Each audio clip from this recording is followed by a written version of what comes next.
Hey everyone, welcome to my channel. This is me, Sayeshwatula, your educator. Today we'll be talking about something which is very interesting that deals with energy security of our country. And this is going to be one of the important question in GS paper 3 in technology or environment. They may ask you this particular question. So you should be knowing the process. You should be knowing all the advantages with regard to the question that we are discussing, that is coal gasification. Okay, and in the May 2026 coal gasification project has been given a very large push by the cabinet, and 37,000 crore approximately has been allocated for the development of coal gasification, considered to be an alternative fuel, okay, to meet the fuel petrol diesel demands or crude oil demand in our country, and also also in the lines of in the eyes of what West Asia crisis, coal gasification has come to the forefront of government public policy. Public policy is also part of PSIR, so you may get a question in this way also. Okay, right. So what is the question here? In the context of India's energy security and import substitution strategy, examine the potential of coal gasification technology. This is very important. They will directly ask you the technology and how it is significant in reducing India's dependence on imported fuels. That that lots of fuel we will import, okay, and chemicals, while also analyzing environmental economic implications. So how beautifully we are going to write this. Please look at the answer.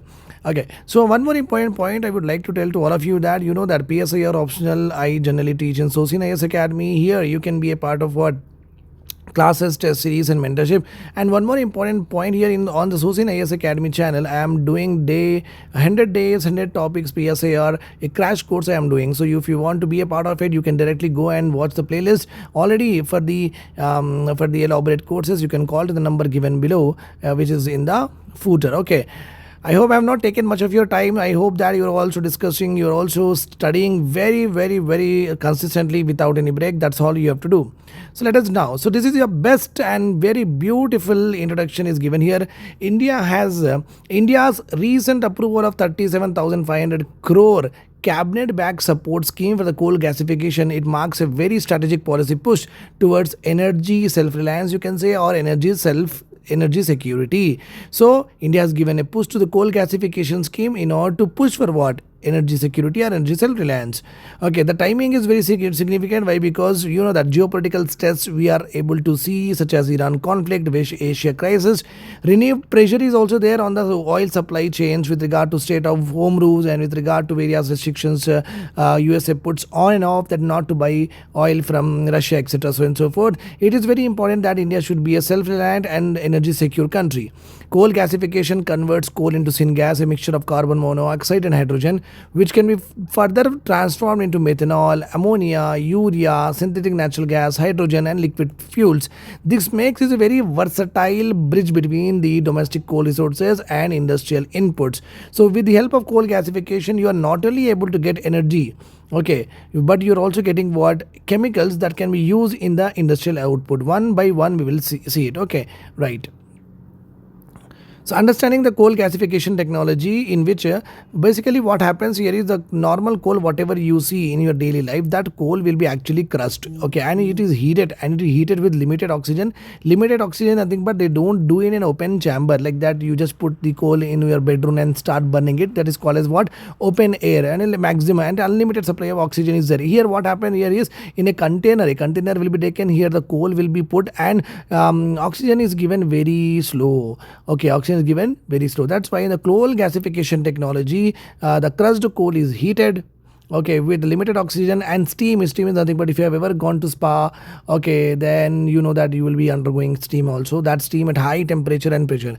Instead of direct combustion, the coal is chemically slowly converted into a syngas, primarily consists of carbon monoxide and hydrogen.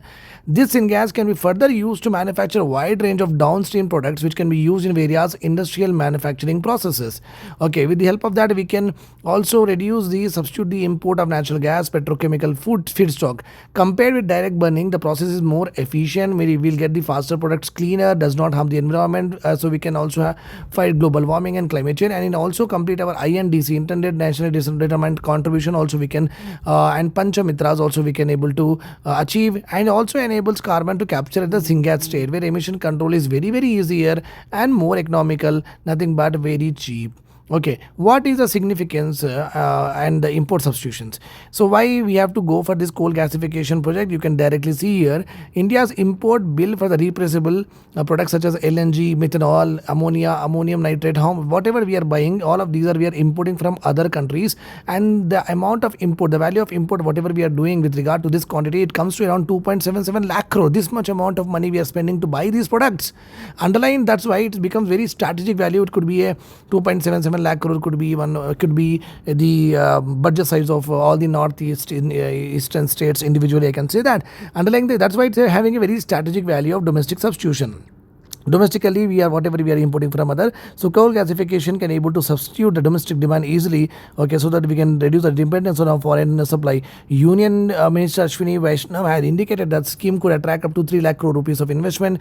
The policy directly targets import dependence, which also unlocking nearly 40% of India's deep-seated coal reserves. Very much important. India is having around 400 billion reserves here. So we can able to harness that deep-seated, very inside depth of the earth or depth of the crust or lithosphere. You can say that we are having lot of coal reserves are there which we can easily use, and which is difficult to mine also. This is one of the challenges with regard to the coal gasification project.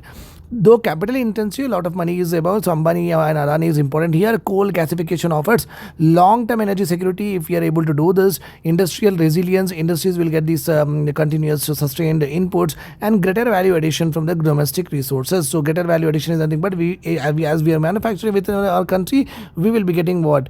Incentives. So you can see that in import dependency of India, you see for LNG 50% we will import, urea 20% we import, ammonia 100% we import, methanol 80 to 90% we import. LNG is used for making what? Power, city gas, like domestic supply or gas cylinders, industry. Urea is the fertilizer, ammonia fertilizers and chemicals. Methanol is used for the making of various chemicals and fuels, which are very important for the industries. Okay, to go for what? Making of grease or making of oils, etc. So and so forth. Okay, now the question here is, do India has that much amount of coal reserve so that we can burn?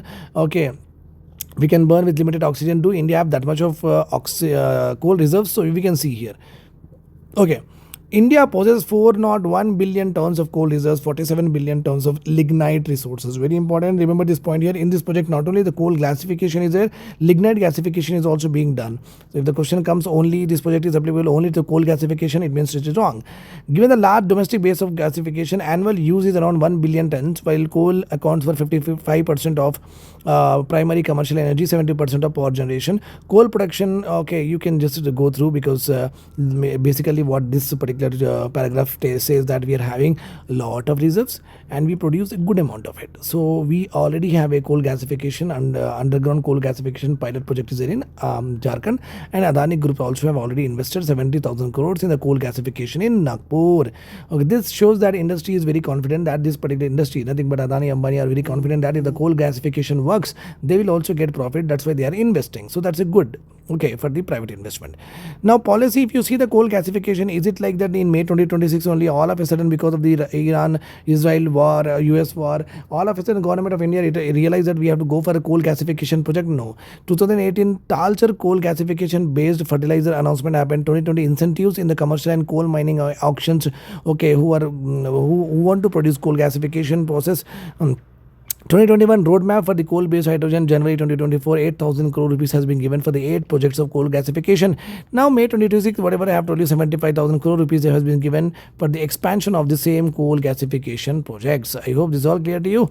Okay, global lessons learned means whether the coal gasification literally works or not. So do we have any data, empirical data? Yes. China has demonstrated the scale potential. China is now producing 70% of its methanol, 90% of its ammonia through its coal gasification process only, and has also emerged as a main global leader, methanol leader. Indonesia has invested around 2.3 billion, okay, and able to cut their LPG imports. Japan also has invested in clean coal R&D after Fukushima. United States saw early attempts but unable to commercially exploit it. But China is doing very well. India can also do very well. I hope this is all clear to you. Environmental consideration and all we'll look in our classes. So make sure that you be a part of it. Do join PSIR optional. Have a nice day. Take care.